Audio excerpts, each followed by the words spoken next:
এই হিরো আলম, দাদা তুই আমাদেরকে একটু বাঁচা, মাফ কর। তোর যন্ত্রণায় এখনো ফেসবুকে ঢুকতে পারি না। খালি তুই আর তোর বউ রিয়ামনিরে লইয়াই খালি সংবাদ, সংবাদ।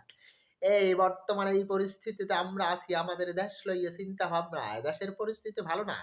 এর মধ্যে তুই যে এই আকাম কুকাম করো, বিশেষ করে যে তুই পাগলামি করো, এগুলো আবার পত্র পত্রিকা ধরে প্রচার করে, বুঝছো? আমরা এই জন্য ফেসবুকে ঢুকতে পারি না, অতিষ্ঠ। তোর জ্বালায় আমরা অতিষ্ঠ। তুই এবার একটু মায়ের বুকে চলে যা। আমরা দোয়া করবো, তোর জন্য মিলাদ দেবো, ঠিক আছে? তুই মরে যা, তোর তো বাঁচার দরকার নাই।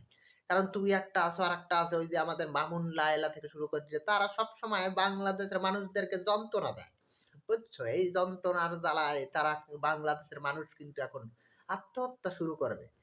তাই এই জন্য বলছিলাম যে আত্মহত্যা যেহেতু মানুষ করবে কেন, তোরাই কর, বুঝছো? তোদের যন্ত্রণাই তো মানুষ এখন ঢুকতে পারে না ফেসবুকে, ইউটিউব থেকে শুরু করে কোনো জায়গায়। খালি সব জায়গায় তোরা, তুই আর তোর রিয়ামণি আর ওই যে আর একটা আছে মামুন লায়লা, সব খবরা খবর খালি তাদের।